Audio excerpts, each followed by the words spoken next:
ഇപ്പം ലാസ്റ്റ് ഞാൻ ചെയ്തതിൽ 67 വയസ്സുള്ള കേശുവിനെയാണ് വേറൊരാളായിട്ട് പെർഫോം ചെയ്തത്. ഇനി അതിന് ശേഷമുള്ള കാര്യങ്ങളുള്ള സിനിമകൾ വരുന്നുണ്ട്.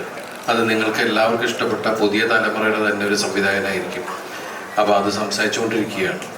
അപ്പോൾ ഡിഫറെൻ്റ് ആയിട്ടുള്ള സിനിമകൾ ചെയ്യാനാണ് ഏതൊരു ആക്ടർക്കും നല്ലത്. നമ്മൾ നോർമലായിട്ട് അഭിനയിക്കുന്നതിനേക്കാൾ നല്ലത് പുതിയ പരീക്ഷണങ്ങൾ നടത്തിക്കൊണ്ടിരിക്കുമ്പോൾ നമുക്കും അറിയില്ല അവരുടെ സ്വഭാവം, അവരുടെ രീതികൾ, അവരുടെ സെൻറ്റിമെൻറ്റ്സ് എങ്ങനെയായിരിക്കും, അവരുടെ തമാശകൾ എങ്ങനെ. അത് നമ്മളൊരു കഥാപാത്രമായി മാറി കഴിയുമ്പോഴാണ് നമുക്ക് 1-2 ദിവസം കഴിയുമ്പോഴാണ് നമുക്ക് തന്നെ അത് കിട്ടുന്നത്. അപ്പോൾ അത് ദിവസവും പെർഫോം ചെയ്യാൻ നമുക്ക് വേറൊരു എനർജിയാണ്. അയാളെക്കുറിച്ച് പൂർണ്ണമായിട്ട് നമ്മൾ അയാളെ സ്ക്രീനിൽ കാണുമ്പോൾ ഉണ്ടാകുന്ന ഒരു എനർജി ഉണ്ടല്ലോ.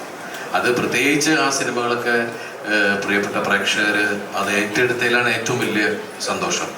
അപ്പോൾ ഞാനും പലപ്പോഴും ചിന്തിക്കേണ്ടത് ഡിഫറെൻറ്റ് സിനിമകൾ ചെയ്യുമ്പോൾ അങ്ങനെയുള്ള സിനിമകൾ ചെയ്തപ്പോഴാണ് എനിക്ക് കണ്ടിന്യൂസ് 10-13 ഹിറ്റുകൾ എനിക്ക് കൂടുതൽ കിട്ടിയിട്ടുള്ളൂ. പക്ഷേ ഇപ്പോൾ അങ്ങനെയുള്ള കഥകൾ കേട്ടുകൊണ്ടിരിക്കുന്നു. അങ്ങനെയുള്ള സിനിമകൾ വരുമ്പോൾ ആ രൂപത്തിൽ നമുക്ക്